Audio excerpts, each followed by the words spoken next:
easy answer is to walk away. The hard answer is to double down. We have to support this business. That culture is missing here. So part of what we're trying to do to achieve those goals is like take really big, audacious points of view on the world and then train ourselves to be patient. And it's really, really hard. The entire society is set up to not be patient anymore.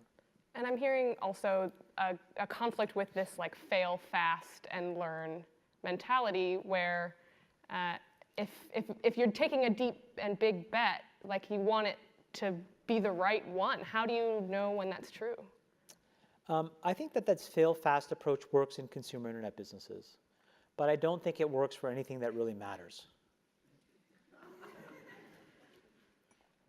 Basically. Consumer internet businesses are about exploiting psychology. And that is one where you want to fail fast because people are unpredictable, and so we want to psychologically figure out how to manipulate you as fast as possible and then give you back that dopamine hit. We did that brilliantly at Facebook. Instagram has done it. WhatsApp has done it. Snapchat has done it. Twitter has done it. So there are great examples. WeChat is doing it. There are great examples of failing fast is the right path to exploiting psychology of mass populations of people. But it is not how you solve diabetes. It is not how you use precision medicine to cure cancer. It is not how you educate broad swaths of the world's population. It's just not. It's taking a point of view and being methodical. It's hard. No, it's hard. I'm glad that you're taking a stab at it. By the way, if it works, it's where all the money comes. Like if you talk about where all of the gains, where all of the value will be created over the next 50 years, it'll be in those hard things. And the reason is because those white spaces are so wide open. The competitive pressures are non-existent. For example, today you have this weirdly academic argument about climate change. It exists. It doesn't exist. Well, we were in an ice age. Now it's warm. Of course, who cares? What's undeniable is that we're ripping apart the biodiversity of our planet. What is undeniable is that we as a human population will be forced to concentrate because certain parts of the world will get basically, subsumed by water. We do not have food supplies. These are conclusively known to be true.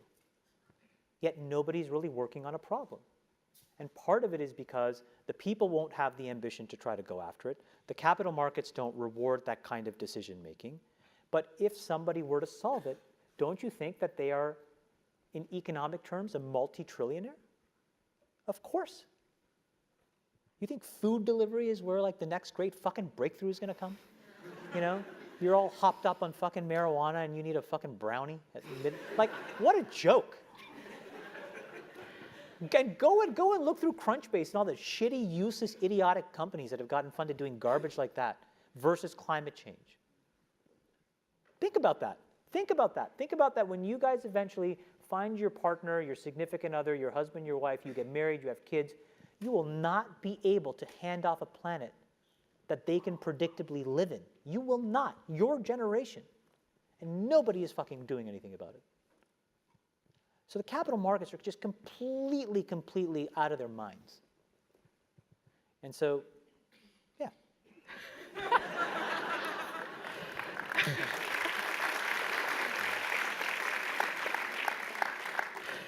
I want to bring us back to the point that you were making about exploiting consumer behavior in a consumer internet business. You said that this is a time for soul searching in social media businesses, and you were part of building the largest one. What soul searching are you doing right now on that? I feel tremendous guilt. I think we all knew in the back of our minds, even though we feigned this whole line of like there probably aren't any really bad unintended consequences. I think in the back, deep recesses of our minds, we kind of knew something bad could happen. But I think the way we defined it was not like this. It literally is a point now where I think we have created tools that are ripping apart the social fabric of how society works. That is truly where we are. And I would encourage all of you as the future leaders of the world to really internalize how important this is. If you feed the beast, that beast will destroy you. If you push back on it, we have a chance to control it and rein it in. And it is a point in time where people need to hard break from some of these tools and the things that you rely on. The short-term dopamine-driven feedback loops that we have created are destroying how society works. No civil discourse, no cooperation, misinformation, mistruth. And it's not an American problem. This is not about Russian ads. This is a global problem. So we're in a really bad state of affairs right now, in my opinion. It is eroding the core foundations of how people behave by and between each other. And I don't have a good solution. You know, my solution is I just don't use these tools anymore. I haven't for years. It's created huge tension with my friends, huge tensions in my social circles. If you look at, like, you know, my Facebook feed, I've posted maybe 2 times in 7 years, 3 times, 5 times. It's less than 10. And it's weird. I guess I kind of just innately didn't want to get programmed. And so I just tuned it out. But I didn't confront it. And now to see what's happening, it really bums me out.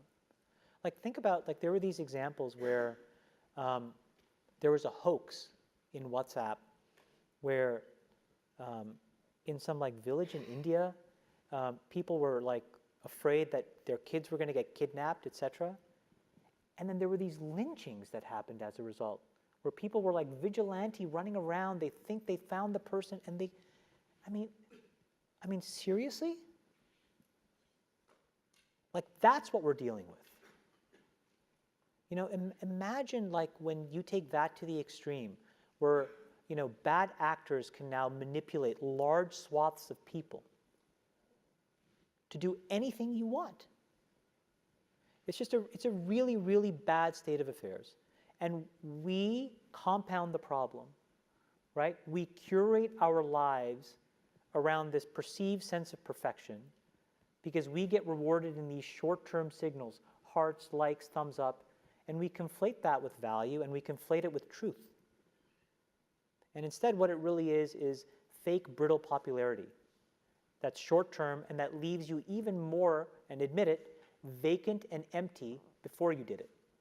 Because then it forces you into this vicious cycle where you're like, what's the next thing I need to do now? Because I need it back. Think about that compounded by 2 billion people. And then think about how people react then to the perceptions of others. It's really bad.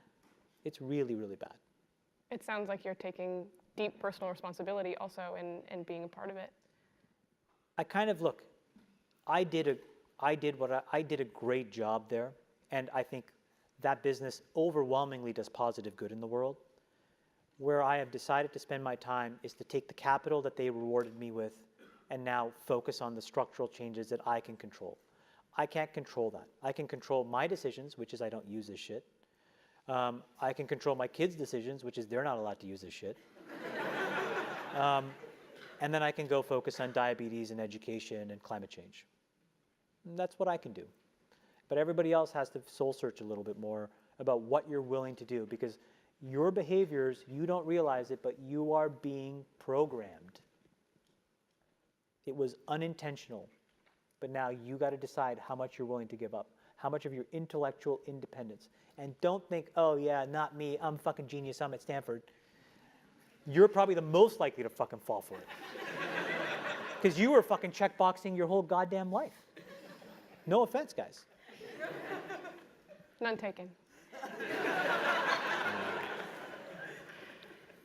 So you've been outspoken about the Trump administration's position on immigration, on a number, these things are going to collide in government and business, right? Yeah. It's happening now. Yeah. So what do you want these future business leaders to do about it once they get into that spot? Get the money.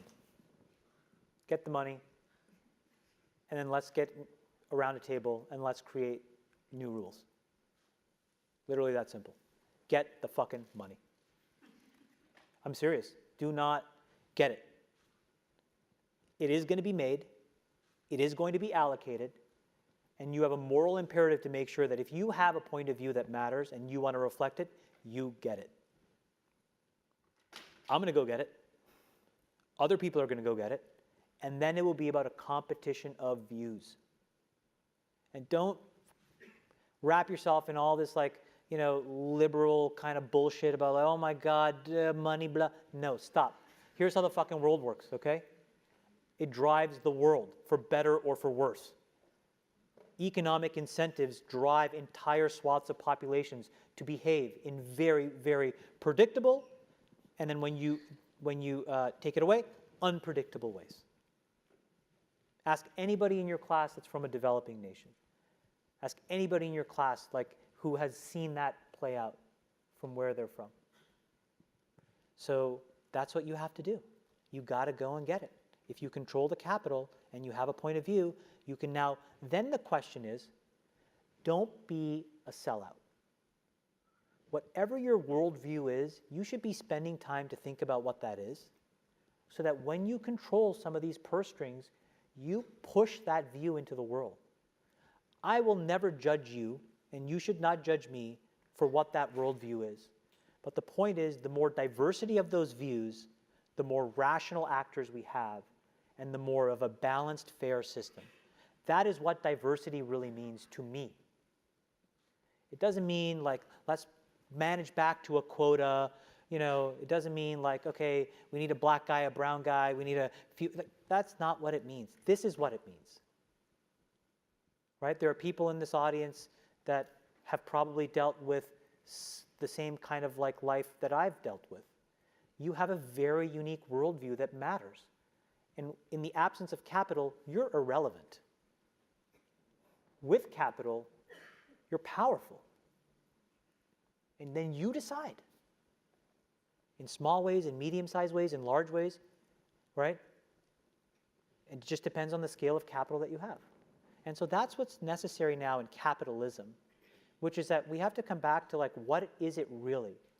Is it an economic system? Yes. But it is a philosophy as well. Right? And it's a philosophy that says we will vote for the change we intend based on the views that we have. And when you look at the most successful people that operate in these tentacles, that's what they do. Look at the Koch brothers. That's what they do. They have built a network of influence based on capital. Their worldview is propagated into the world at an unbelievably aggressive rate that has been compounding for decades. That is genius. It is genius. It doesn't matter whether you agree with their worldview. The question is, what's the counterweight to their worldview? Can you name one? Can you name a group of people that operate in the exact same way, methodically, meticulously assembling capital, influence, assets, who believe the opposite? Irrespective of what you think of the Kochs, you want both views out in the world, at scale. Well, right now you have this and you don't have this. And there are many examples of that. And so get the money and don't lose your moral compass when you do.